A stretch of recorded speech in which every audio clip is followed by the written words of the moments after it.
the CAF Doping Control Officers Workshop took place between the 5th and the 6th of December. That's the past 2 days right here in Johannesburg. And essentially on the agenda was the discussion on the control, as it says, of doping on the African continent, and in particular in football matters. And it will be under the spotlight in the coming weeks, with the Africa Cup of Nations set to be held in the Ivory Coast not too long from now, where Bafana, by the way, will be one of the teams that are participating. They having qualified for that event. And I'm joined by a man who will be at the Africa Cup of Nations from the 4th. He's leaving the country as soon as the year turns, and he'll be in Ivory Coast. Dr. Thulani Ngwenya is the Chief Medical Officer at the South African Football Association. He's joining us in studio. Good morning.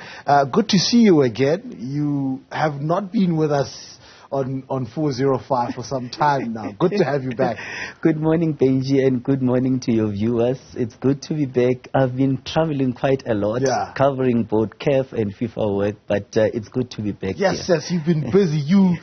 I don't think there's any event that takes place at CAF that you're not required to be there as a doping control officer or deployed there in one capacity or another. I know you were also at the 2022 FIFA World Cup in Qatar. We were there together. Yes.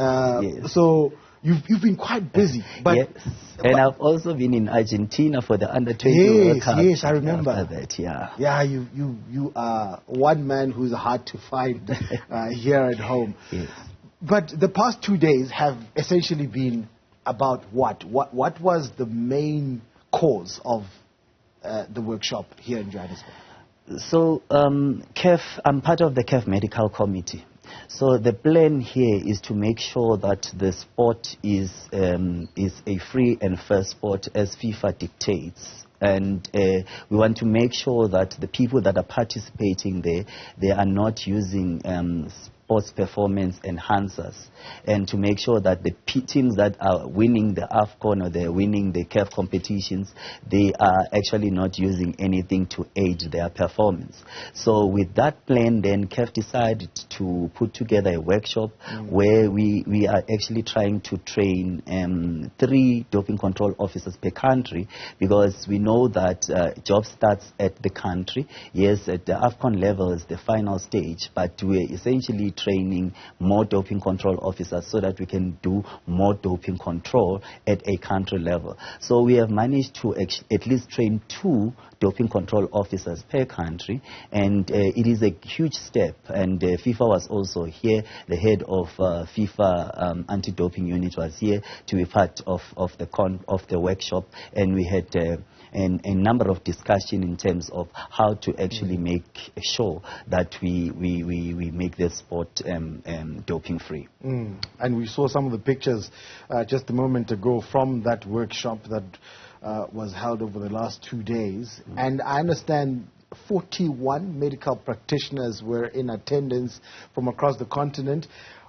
Is it all the CAF members, or is there some of the countries that you can mention that took part in this?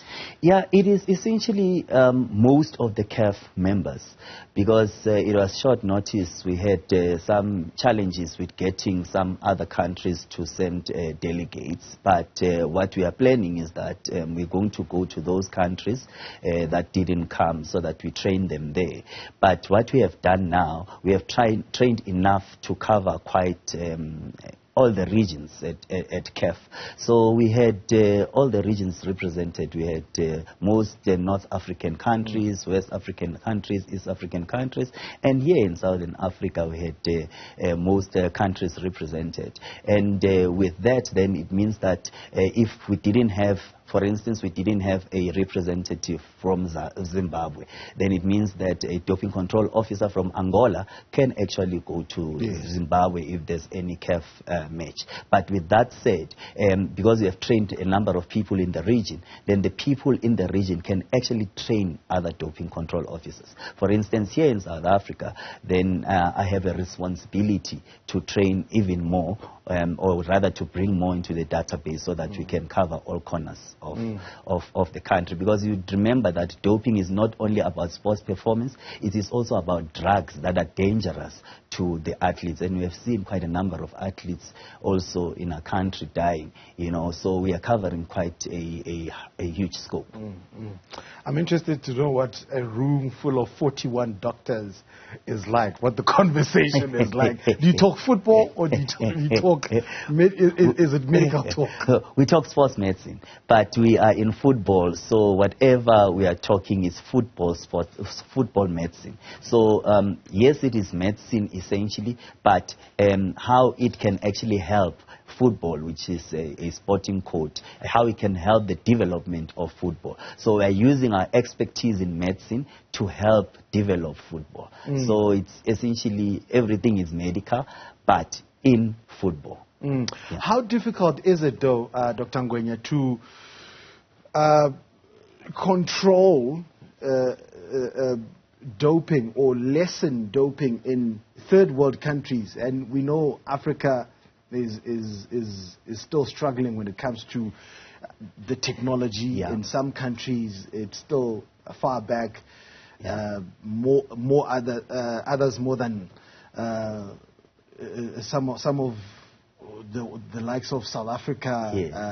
Your Egypt's might be more advanced. Yes. And countries like that. But how difficult is it to nip something like this in the bud from, as you say, as micro as possible, from association level? It is a challenge, Benji, but we are making strides to make it work. Look, in Africa, we have done so much work, and right now, even in this workshop, we are introducing a new system called the MODOC system. It is a paperless system where you can actually capture everything on your iPad. You know, we are talking Africa with dynamics of network, Wi-Fi connection might be a problem, but that app also you can actually work offline with it. So it is a modern thing. It was introduced in the FIFA World Cup. That's where I also started knowing about it. And right now it's introduced now. We're going to use it in the African Cup of Nations next year. So it is something that is modern that we are introducing in Africa. But coming back to your question, it is extremely difficult, especially because here in Africa we don't even have that lab where we can actually send specimen for testing. For instance, in Africa, we are only doing urine, but out of Africa, they're doing also blood, because blood needs to be transported within a time frame, and there's also a transport way of doing it, where you have to put it in a cooler, and so those dynamics are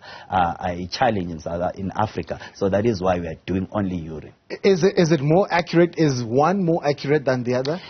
Blood samples as opposed to testing blood? So we are doing urine. And blood. So at the other continents and at FIFA level, they're doing both urine and blood, which covers most. But here in Africa, we're only doing urine. It means that there's some things that we can't really miss something. Yes, but it is better than not doing anything at all. So because of the dynamics of our continent, we can't really do blood. But we'll be introducing dried blood sport, which is something different. It is not actually taking out blood, but it is more like, you know, when you are testing for diabetes, you're doing a drop and then it is going to be dried up and transported easily. That is better than actually drawing blood, where it has to be stored in a certain temperature and.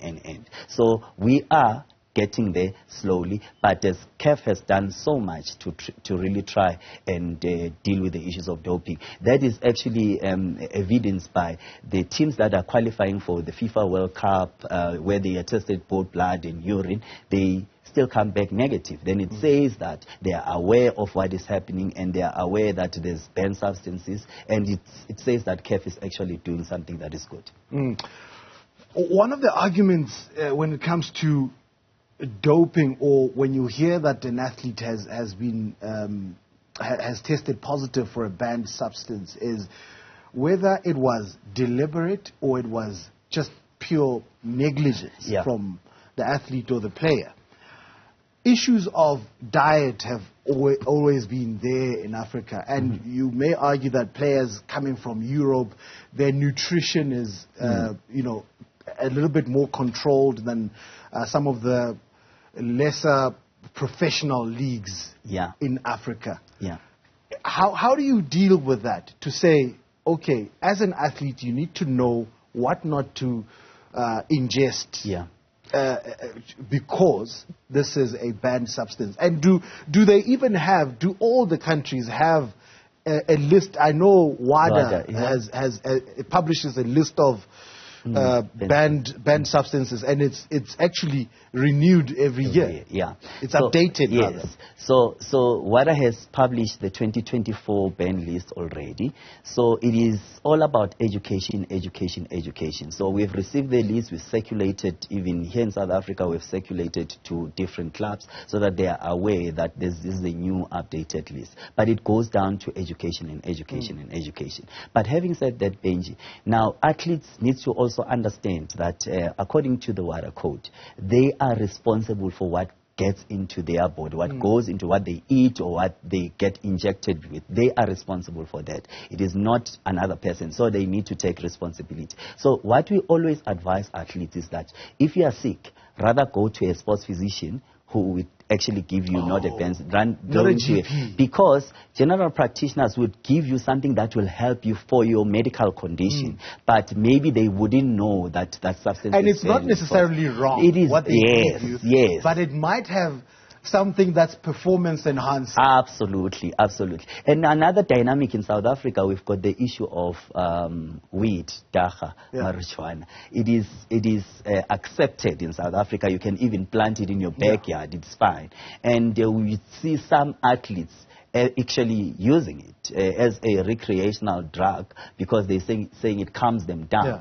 But it is banned in competition. So you need to educate them about such. And in some other countries, you know, they take it as a traditional type of a thing, but they need to understand that in sports, it is actually banned in competition. I want to understand that, and I know a lot of people will be interested in this. Why is marijuana banned when, does it really enhance performance? Well, it calms you down. So remember, football, or rather sport, competition, ideally it gives you anxiety. It gives you anxiety, so when you go to competition, you're anxious and. But if you are calmer, then you've got unfair advantage over the other. So it does. It does. That's so, that is, it's so, Dr. Ngwenya. It's a lot for a lot of people to understand. But I get you, absolutely. And somehow we've run out of time. I don't know how. That was that's unfortunate. But we'll invite you again before or after you come back from the Nations Cup. And good luck with that. And good luck with the work you do at CAF and at FIFA. That's Dr. Thulani Ngwenya just really explaining to us what they're dealing with in as far as the doping control on the African continent and the challenges that they face. No marijuana. It calms you down and it gives you unfair advantage over the more anxious players on the field.